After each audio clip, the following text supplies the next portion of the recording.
अक्सर बड़े या बालिग लोग समझते हैं कि प्रेरणा कथाएं या प्रेरक कहानियां सिर्फ बच्चों के लिए ही होती हैं, लेकिन ये एक ऐसा विचार है जिसमें से उनके अंदर गहराई तक बैठ चुके इस भ्रम का आभास होता है कि वो सब कुछ जान और समझ चुके हैं। कहानी तो कहानी होती है, पर यह पढ़ने वाले पाठक के अनुभव, बुद्धि और उम्र पर निर्भर करता है कि वो किसी कहानी से क्या प्राप्त कर लेता है। एक ही कहानी को अलग अलग उम्र के पाठक पढ़ते हैं, पर सभी की टिप्पणियाँ अलग अलग हो सकती है, क्योंकि कहानी खुद में ही एक विशाल सागर सी होती है जिसमें से लोग अपनी अपनी सामर्थ्य के अनुसार कुछ बूंदें निकाल लेते हैं। चलिए इसी नोट पर आज की कहानी की शुरुआत करते हैं। कहानी का नाम है सपना भगत सिंह का। सरदार भगत सिंह उन दिनों लाहौर जेल में कैद थे। उनको फांसी की सजा मिलना लगभग तय हो गया था। उस जेल में भगत सिंह जी की बैरक की सफाई करने वाला एक कर्मचारी था। उसका नाम बोधा था। भगत सिंह उसको बेबे कहते थे। बेबे पंजाबी में माँ को भी कहते हैं। भगत सिंह कहते थे कि उनके बचपन में उनकी माँ उनके शरीर की गंदगी साफ करती थी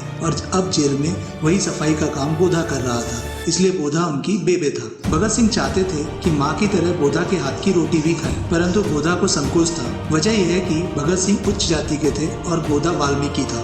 भगत सिंह जात पात की बातों को नहीं मानते थे। जेल में अक्सर वे बोधा से रोटी की जिद करते और बोधा टालता रहता। फांसी के कुछ दिन पहले भगत सिंह बोधा से बोले, कुछ दिन बाद फांसी हो जानी है, अपने हाथ की रोटी की इच्छा अब तो पूरी कर दे बेबे, कहीं भगत सिंह की यह इच्छा अधूरी ना रह जाए। लेकिन लाख कहने के बाद भी बोधा अपने मन में ऊंची जाति के भगत सिंह को अपने हाथों से रोटियां खिलाने में अपराध समझ रहा था। वहीं भगत सिंह मानते थे कि जो परंपराएं गलत है उन्हें तोड़ने की दूसरे से अपेक्षा करने से पहले स्वयं तोड़कर प्रयोग करना चाहिए। भगत सिंह की जिद पर आखिरकार बोधा ने रोटी बनाकर भगत सिंह को दी। ज्यों ही भगत सिंह ने पहला कौर तोड़कर मुंह में रखा, बोधा फूट फूट कर रोने लगा। वह बोला, ओए भगत सिंह, मेरे शेर, धन्य तेरी माँ जिसने तुझे जन्म दिया। बोधा का यह कहना था कि भगत सिंह और वह एक दूसरे से लिपट गए। भगत सिंह केवल भारत की आज़ादी तक सीमित नहीं थे, वो स्वतंत्र भारत को आधुनिक विचारों का शोषण मुक्त राष्ट्र बनाना चाहते थे।